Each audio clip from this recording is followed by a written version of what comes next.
수십억 년을 거슬러 올라가 최초의 생명이 탄생하는 순간으로 가보자. 바로 이때부터 4차원과의 연결망은 시작됐다. 백지 상태의 의식이 원시 생명에 결합하면서 기존에 없던 물질 현상이 생겨났다. 어떤 의식이 특수한 조건의 물질에 결합하면서 비롯한 것, 이것이 생명이다. 그렇기에 생명이면 가릴 것 없이 모두 의식을 머금고 있다. 의식은 4차원과의 통로이며 이런 고차원 창구를 구비하고 있는 물질이 곧 생명이다. 숨을 쉬지 않고는 살 수 없듯 생명은 의식을 통해 4차원의 길을 끌어와 보이지 않는 얼숨을 쉬며 살아간다. 그런데 인간의 몸을 자세히 들여다보면 놀랍게도 한두 개의 생명으로 이루어진 게 아니다. 세포라기보다는 독립적 생명체에 가까운 미토콘드리아의 수만 해도 무려 60조 개에 이르며 이보다 훨씬 많은 수백조 개의 세균들이 체내 곳곳에 머무르고 있다. 따라서 이런 무수한 생명체들과 함께 살아가는 공동의 장으로서 우리의 몸을 바라봐야 한다. 그런데 인구가 너무 많다 보니 전체 생명체에 하모니가 필요하다. 서로들 제 목소리만 내다보면 질서가 깨지고 결국 우리 몸은 오래 살지 못하고 요절하고 말 것이다. 그래서 모든 생명체들을 진두지휘할 대표가 필요해지게 된다. 다시 말해 거대한 생명 제국을 통치할 지도자를 요망하게 되는데 그 지도자가 바로 자아라고 하는 우리의 의식이다. 무수한 생명체들이 모여 만드는 제국, 그것이 엄마의 뱃속에서 잉태되는 순간에 통치자는 낙점받게 된다. 주변을 떠돌던 의식이 어떤 초자연적 힘에 이끌려 수정란과 합체되는 것이다. 만일 지도자가 적시에 찾아오지 않는다면 불임이 되고 말 것이다. 운 좋게 임신이 되더라도 동물 의식이나 원시 의식이 들어오게 되면 지도자로서의 구실을 못하게 된다. 지적 장애인으로 일생을 살아야 하고 그만큼 제국의 꿈은 허망하게 퇴색될 것이다. 어찌됐든 우리는 4차원에서 이곳 3차원으로 넘어와 생명 제국의 지도자가 됐다. 차원을 바꾸면서까지 3차원으로 오게 된 데에는 그만한 이유가 있다.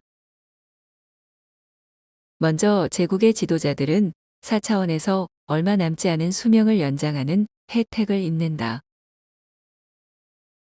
3차원 물질의 폐쇄성이 흩어지는 정보들을 단단히 조여줌으로써 의식의 수명이 연장되는 것이다. 또한 3차원에서 험난한 세월을 보내면서 새로운 정보를 쌓고 마음을 수양할 수 있는 천금 같은 기회도 얻게 된다. 생명 제국의 입장에서는 4차원으로부터 지도자를 모셔옴으로써 자신들이 세운 왕국이 질서를 잡아 오래도록 수명이 유지되는 혜택을 얻는다. 또한 제국의 지도자를 통해 자신들이 추구하는 공동의 가치를 창조하게 하여 대리만족을 얻는 효과도 있다. 이런 상호 간의 혜택들이 지도자와 제국 간에 맺어지는 불가침의 조약이다. 제국의 통치자가 거하는 보좌는 단연코 뇌이다. 우리가 잉태되는 순간 뇌에 찰싹 달라붙게 되고 이때부터 우리의 의식은 뇌의 신경세포와 뒤엉켜 한 몸이 된다. 그와 동시에 의식은 새로운 차원에서의 창조를 위해 4차원에 있을 적의 모든 정보를 포맷하게 된다. 이것은 창조를 위한 비움인데 정확히 말하면 차원이 역전되면서 벌어지는 자연적인 망각 현상이다. 어쨌든 우리의 의식은 4차원의 정보를 싹 비우면서 제국과 한 덩어리가 된다. 이렇게 비워진 자리는 부모로부터 물려받는 유전적 정보들로 채워진다. 그래서 제국 통치자의 인성은 4차원에서 가지고 온 의식의 성향에 부모의 유전적 특징이 더해져서 이루어지게 된다. 통치자는 제국의 보좌에 일단 앉으면 죽기 전에는 이곳을 벗어날 수 없다. 뉴런과 시냅스의 뒤엉킴으로써 빠져나갈 방법이 없게 된다. 뇌세포들이 죽어 사망 선고가 나야만 비로소 굳게 닫힌 물질의 자물쇠가 열린다. 이 정도로 3차원 제국에 꽁꽁 묶이다 보니 태어나서 불과 몇 해를 넘기지 못하고 4차원에 대한 감각을 대부분 잃게 된다. 백회나 단전을 비롯한 여러 중요 기혈이 차단되는 것이다. 그러면서 3차원 물질에 대한 집착은 점점 깊어만 간다. 생명 제국의 통치에 너무 깊게 관여하다 보니 다시 말해 백성들의 반응에 좌지우지되면서 사유와 결정을 내리다 보니 통치자 자신의 정체성 문제까지 발생하게 된다. 가령 공놀이를 하다가 넘어져서 무릎이 까지면 백성들의 고통이 마치 자신의 고통 마냥 아프게 다가온다.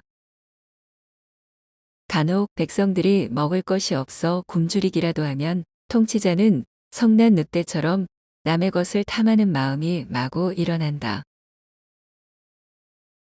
성장하면서는 성욕을 담당하는 생식기 파트의 백성들이 수시로 아우성치게 되는데 이때마다 통치자는 심하게 흥분하며 동물적 본능을 가감없이 표출한다.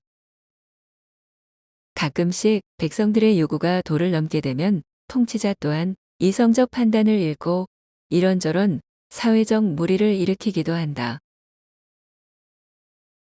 제국의 백성들은 욕심이 많다.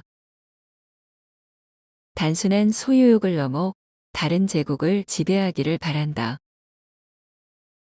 이런 백성들의 심리는 과시욕이나 거만스런 표정으로 나타나고 심할 때는 서슴없이 폭력으로 표출되기도 한다. 공부를 열심히 하는 심리에도 다른 제국에 대한 지배욕이 은근슬쩍 깔린다.